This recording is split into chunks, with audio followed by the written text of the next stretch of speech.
Public স্পিকিংয়ের সব থেকে গুরুত্বপূর্ণ যেটা হচ্ছে সেটা হচ্ছে কনফিডেন্স। আপনি এত বড় একটি স্টেজের সামনে যখন আপনি দাঁড়িয়ে কথা বলবেন তখন আপনার মধ্যে যেটা থাকবে সেটা হচ্ছে কনফিডেন্স থাকতে হবে।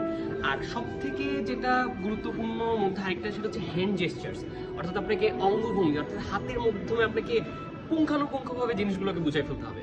সো আপনার সামনে সব থেকে বড় যে অডিয়েন্স সেক্টরটা থাকবে, সো আপনি খুব কনফিডেন্টলি আই কন্ট্যাক্ট রাখবেন, একবার এদিকে তাকাবেন, একবার এই পাশে তাকাবেন, একবার মাঝখানে তাকাবেন। সো সব দিক থেকে আপনাকে কন্ট্যাক্টটা রাখতে হবে।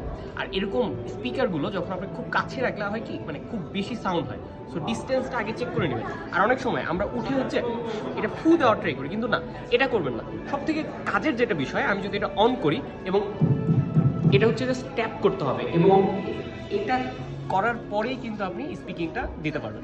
সো সবথেকে গুরুত্বপূর্ণ বিষয়, এত মানুষের সামনে যখন কথা বলবেন পা নড়বে, পা কাঁপবে, এটা খুবই স্বাভাবিক। প্র্যাকটিস করেন। আয়না হচ্ছে